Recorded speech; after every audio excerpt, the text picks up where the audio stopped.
ರಾಜ್ಯದೆಲ್ಲೆಡೆ ಇಂದು 77ನೇ ಗಣರಾಜ್ಯೋತ್ಸವವನ್ನು ಅರ್ಥಪೂರ್ಣವಾಗಿ ಆಚರಿಸಲಾಯಿತು. ಸಾಂಸ್ಕೃತಿಕ ನಗರಿ ಮೈಸೂರಿನಲ್ಲಿ ಗಣರಾಜ್ಯೋತ್ಸವ ಕಾರ್ಯಕ್ರಮ ಸಡಗರ ಸಂಭ್ರಮದಿಂದ ನೆರವೇರಿತು. ಬನ್ನಿ ಮಂಟಪದ ಪಂಜಿನ ಕವಾಯತು ಮೈದಾನದಲ್ಲಿ ನಡೆದ ಕಾರ್ಯಕ್ರಮದಲ್ಲಿ ಸಮಾಜ ಕಲ್ಯಾಣ ಹಾಗೂ ಜಿಲ್ಲಾ ಉಸ್ತುವಾರಿ ಸಚಿವ ಡಾಕ್ಟರ್ ಎಚ್.ಸಿ. ಮಹದೇವಪ್ಪ ಧ್ವಜಾರೋಹಣ ನೆರವೇರಿಸಿ ವಿವಿಧ ಪಡೆಗಳಿಂದ ಗೌರವ ರಕ್ಷೆ ಸ್ವೀಕರಿಸಿದರು. ಈ ಸಂದರ್ಭದಲ್ಲಿ ಶಾಸಕ ತನ್ವೀರ್ ಸೇಠ್, ವಿಧಾನ ಪರಿಷತ್ ಸದಸ್ಯ ಮಂಜೇಗೌಡ, ಸಂಸದ ಸುನಿಲ್ ಬೋಸ್ ಮತ್ತಿತರ ಗಣ್ಯರು ಉಪಸ್ಥಿತರಿದ್ದರು.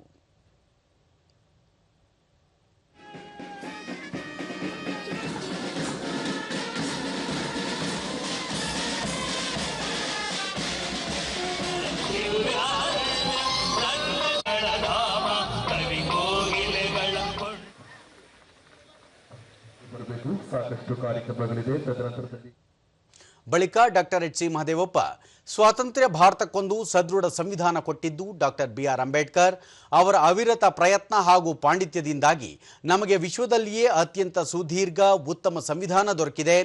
ಸಂವಿಧಾನ ರಚನೆಗೆ ಕಾರಣರಾದ ಎಲ್ಲರನ್ನೂ ನಾವಿಂದು ಸ್ಮರಿಸಬೇಕಿದೆ ಎಂದರು.